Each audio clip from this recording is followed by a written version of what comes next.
அன்பான தேவ ஜனமே, விக்டரி காஸ்பல் சர்ச் விடுதலையின் சுவிசேஷ சபை வழியாய் உங்களுக்கு கிருபையும் சமாதானமும் உண்டாவதால் இன்று தேவன் உங்களுக்கு தரும் ஆவிக்குரிய மன்னா என்ன அப்படின்னா 2 யோவான் 1:9 கிறிஸ்துவின் உபதேசத்திலே நிலைத்திராமல் மீறி நடக்கிற எவனும் தேவனை உடையவன் அல்ல. கிறிஸ்துவின் உபதேசத்தில் நிலைத்திருக்கிறவனோ பிதாவையும் குமாரனையும் உடையவன். அப்போ நம்ம கிறிஸ்துவையும் பிதாவையும் உடையவராக நம்ம இருக்கணும். அவ்வாறு இருக்கும்போது உபதேசத்துல நம்ம உறுதியா இருப்போம்.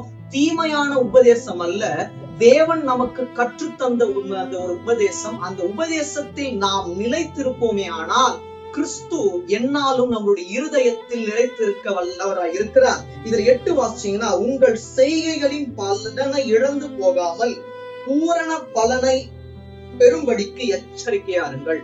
நமக்கு பலன் வந்தா மட்டும் போதாது, பூரண பலன் நமக்கு கிடைக்கும்படி நம்ம ஒரு நாள எச்சரிக்கையா இருக்கணும். அப்படி இருக்கணும்னா உபதேசத்தில் நாம் நிலைத்திருப்பது மிகவும் முக்கியமாக இருக்கிறது. தேவன் தாமே இந்த வார்த்தை மூலமா இவர் யாவரையும் ஆசீர்வதிப்பாராக. ஆமென்.